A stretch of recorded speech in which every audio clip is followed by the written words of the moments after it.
सभी को मेरा प्यार भरा नमस्कार। और आज हम फिर से कुछ ऐसे प्रश्नों का अध्ययन करेंगे जिससे कि हमें आने की उम्मीद है। ठीक है, तो आशा करती हूँ आपने पिछले जो क्वेश्चंस हैं उन सभी को रिवाइज़ कर लिया होगा और आप अपनी पेपरों की तैयारी अच्छे से कर रहे होंगे, क्योंकि आपके पास समय बहुत कम है। और क्या कहते हैं, आपके पेपर जो हैं और नई स्कीम आ गई है, तो उसे एक बार आप रीचेक कर लीजिएगा कि आपका पेपर कौन सी डेट में है।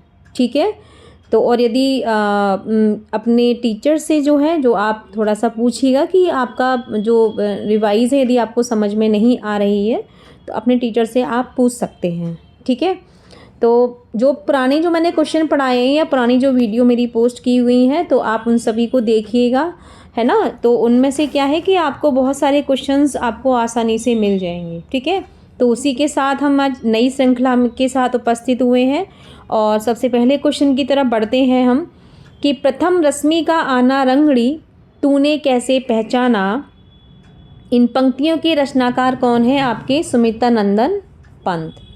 ठीक है, दूसरा क्वेश्चन है मुक्तिबोध किस सप्तक में शामिल थे। आपको पता होना चाहिए कि 3 सप्तक जो मुख्य रूप से प्रसिद्ध थे, तो मुक्तिबोध जो है वो कौन से सप्तक में शामिल हुए थे, तो आपके किस सप्तक में थे? प्रथम सप्तक में।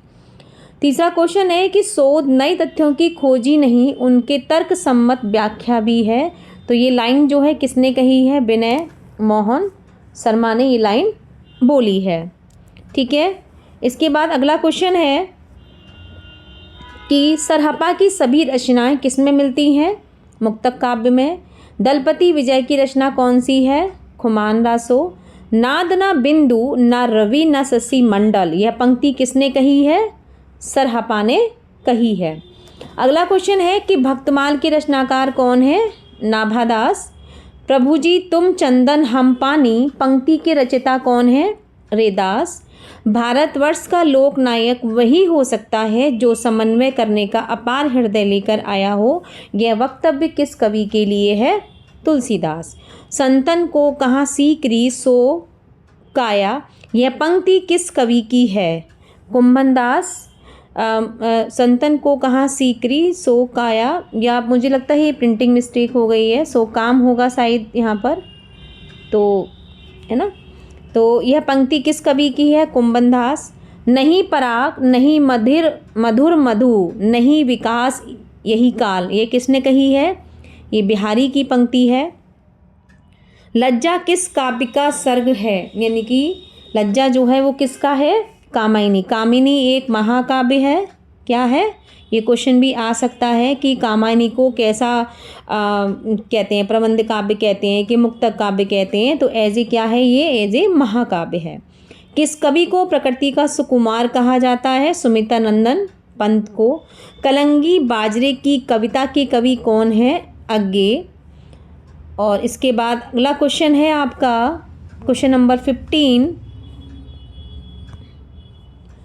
कि तार सप्तक का संबंध किस काव्य धारा से है? प्रयोगवाद। लघु मानव की अवधारणा का संबंध किस काव्य धारा से है? नई कविता, क्योंकि नई कविता के अंतर्गत ही लघु मानव की बात की गई है, उससे पहले लघु मानव की बात नहीं हुई है। ना कोई छोटा ना कोई बड़ा, मेरे लिए हर आदमी एक जोड़ी जूता, यह पंक्तियाँ किसकी हैं? यह मोचीराम की हैं। नाथ परंपरा के प्रवर्तक कौन माने जाते हैं? गोरखनाथ। गोरखवाणी के संपादक कौन है? पीताम्बर दत्त बड़थवाल। यदि कोई क्वेश्चन रिपीट हुआ हो और हम क्या कहते हैं, हो सकता है टाइपिंग पहले हो गई हो, मेरी कोई क्वेश्चन रिपीट हो गया हो, तो इसमें आप परेशान मत होइएगा कि ये क्वेश्चन रिपीट हो गया है, तो रिवीजन हो रहा है आपका। आपको सबसे बड़ी बात है, आपको रिवीजन करना है। ठीक है, यदि ये क्वेश्चन दोबारा आ गया हो, मेरी पहली वीडियो में यदि पोस्ट हो गया हो, तो इसके लिए आप परेशान मत होइएगा, उस क्वेश्चन को रिवीजन कर लीजिएगा। ठीक है, तो गोरखवाणी के संपादक कौन है? पीताम्बर दत्त बड़थवाल। राधा प्रेम कविता के रचयिता कौन है? विद्यापति, क्योंकि विद्यापति ने अपने ग्रंथों में राधा प्रेम कविता का वर्णन किया है। मानुष प्रेम भयो वैकुंठी, नाहिता कहाँ छार भरी मुठी, यह किसकी पंक्ति है? पद्मावत की है। और पद्मावत में आपको पता, मैंने आपकी पिछली वीडियो में बताया है कि नागमती है, रतन सेन है ना, हीरामन है, इन सबको ये जो पद्मावत में है ये सारे इसके पात्र हैं। धूमिल का पूरा नाम क्या था? सुदामा पांडे। चांद का मुंह टेढ़ा है किसकी रचना है? मुक्तिबोध। वह तोड़ती पत्थर में निराला ने पत्थर तोड़ने वाली युवती को कहाँ देखा था? इलाहाबाद के पथ पर। प्रगतिशील लेखक संघ का प्रथम अधिवेशन कहाँ हुआ था? लखनऊ। हिंदी में मुक्त छंद का काव्य में पहली बार प्रयोग करने का श्रेय किस कवि को जाता है? निराला। ठीक है, इसके बाद अगला क्वेश्चन है क्वेश्चन नंबर 27, देखिएगा आप कि वर्दे वीणा वादनी प्रिय स्वतंत्र रव अमृत मंत्र नव, इसमें कवि किस बात के लिए प्रार्थना कर रहा है? भारत की जनता की स्वाधीनता के लिए, कि भारत की जनता को स्वाधीनता मिले, वो अपनी मर्जी से जी सके। कामायनी में कुल कितने सर्ग हैं? 15। कामायनी में अंतिम, यहाँ पे ये सर्ग है, शब्द नहीं है, सॉरी,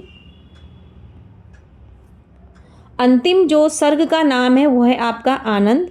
कामायनी में प्रथम सर्ग का नाम क्या है? चिंता। ये क्वेश्चन भी बहुत बार पूछे जाते हैं। छायावादी काव्य की विशेषताएं कौन कौन सी हैं? स्वतंत्र चेतना, प्रकृति चित्रण, सौंदर्य चेतना। अगला क्वेश्चन है कि हिंदी प्रदीप पत्रिका का संपादन किसने किया? बालकृष्ण भट्ट ने। तुलसीदास की भक्ति किस प्रकार की थी? दास्य भाव की।